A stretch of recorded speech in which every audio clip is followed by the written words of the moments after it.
very easy to say, well, I'm nothing, so, I don't need to look at anything, I'm nothing. I think I start running from looking into myself by doing, first in Russia I did kind of therapy where you end up in very nice space, love, open heart. And that I hung in that for some time. Yeah. Then I met you and Advaita and discovering this, I am that, I am nothing. And Right. Again, I don't need to look to anything. But this is just an idea, this is like a nice idea, and this is one of the sort of popular mistakes that people make in the last years with satsang, with non-duality. They're like, I've been to 2 meetings, now I understand, I'm not, who I thought I was, I'm not somebody, I'm not a person, I'm nothing. Oh, great. You see, don't have to do anything because I'm nothing. And this can be a complete cop-out, you see. So it's not wrong when you say, okay, I'm nothing. There's nothing wrong in that because that's maybe a better understanding than thinking you're a somebody. But it's not the whole story either, because these old structures are still working inside us, even if we going around saying, I'm nothing, I'm nothing, I'm nothing. But actually these mechanisms are still working, Mm-hmm. And so when you start to see that they're still working, they need some investigation. And you've come to this point now where you need to investigate. Mm-hmm.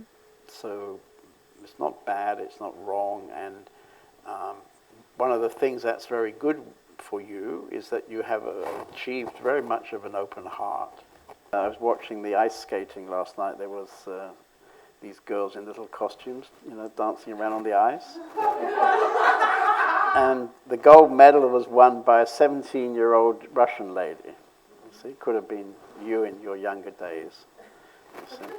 And she's probably been practicing almost every day for the last 4 years, you see. She won, I can't remember what she won. She won something in the last Olympics, I think. So she kept going, Now she got the gold medal. So is it gold, silver, bronze, or 4th place?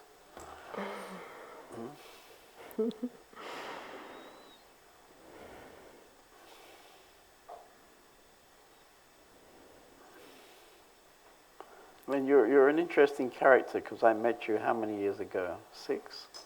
Mm-hmm. Something like 6 years ago? Mm-hmm.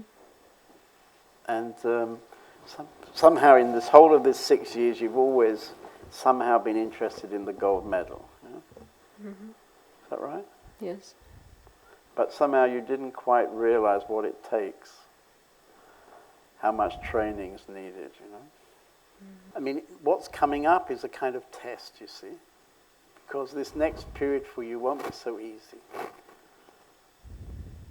And this is where I think a lot of people get tested. I myself was very strongly tested in this period, Mm-hmm. because when you start to really allow the mud to kind of bubble up, then it's very difficult because, you get involved in something like a spiritual life because you want to have, drips of honey every day, You want to have a little bit of extra sweetness in your life, You want to be a bit happier, a bit more love, It should all be a bit nicer. But unfortunately, in order to get to, I would say, not drips of honey, but the whole pot of honey, often you need to go through periods where actually the honey stops. There isn't much honey. So there's a kind of winter, when the honey is not really available, you see. And in that period, it's very easy to give up, actually. It's very easy to give up because we have this idea, that we should get honey every day, So why aren't I feeling good? I'm not feeling good, I didn't get any honey today. You see. So I think pretty much anyone who really gets to the honey pot has gone through some difficult time when there wasn't much honey around. It was a kind of winter, or it can be called the dark night of the soul, where you're struggling to manage, if you like. You know, you're struggling to keep your head out of the mud, so to speak. Mm-hmm. The way to get out of it is to come to the true self. But to come to the true self, one has somehow got to be ready. Maybe not. Maybe for some people it's not a, you know, there's not much difficulties. But for most people, there's some kind of difficult time when you have to struggle with the false self in order to come to the true self. Mm. And somehow you've managed to not really get into that. It seems that for most of the last years, you've managed not to come to that. Yeah? Is that right?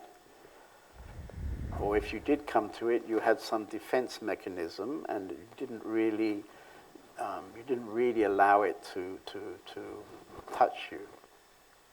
You had this very handsome, big, lovely Danish boyfriend. Do you remember him? Of course. I remember him. And you know, basically, we thought he was a pretty nice guy, yeah?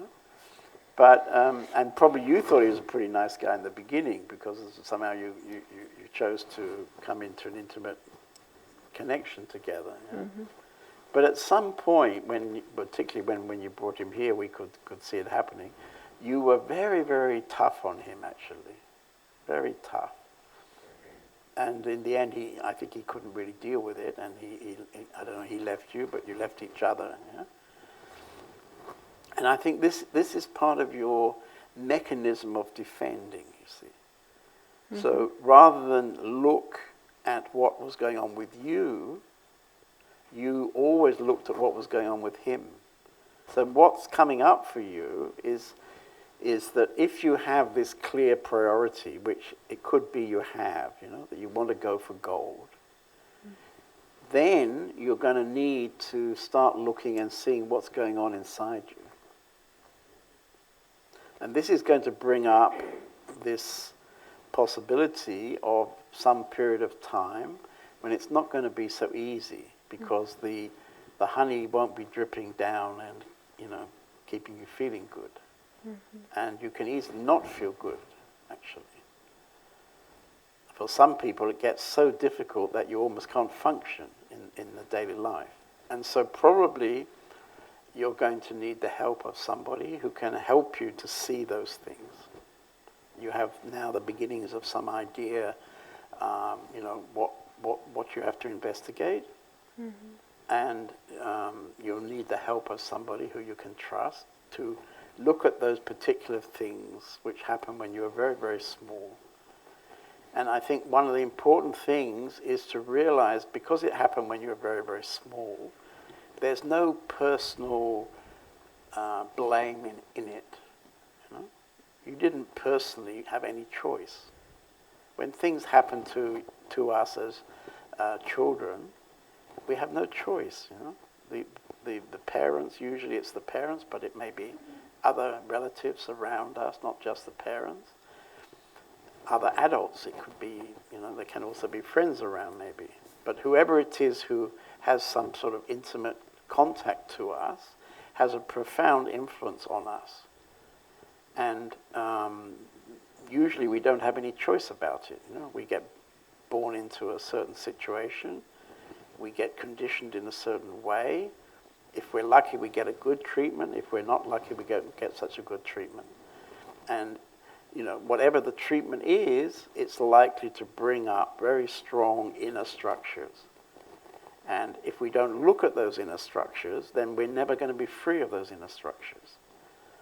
And then there's a sort of fine line between being too much involved in it, because anyway it's all past, and, if you like, defending so we don't ever really look at it.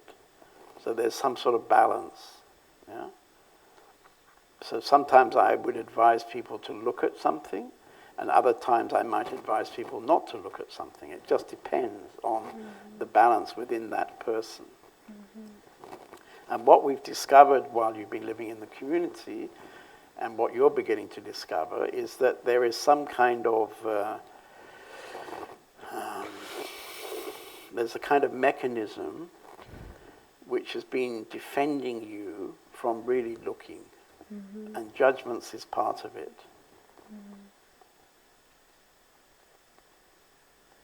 It doesn't make you a bad person. It doesn't make us love you more or less. Nothing. No, but it's really good, yeah, to see it. It's really big discovery for me. You have an open heart, and you have this. I think you have a genuine priority for the 24 karat gold. Maybe you won't make the 24 karat. Maybe you'll only get the 18 karat. I don't know. It's also quite good. Better than silver. Definitely better than bronze, and much better than the fourth choice.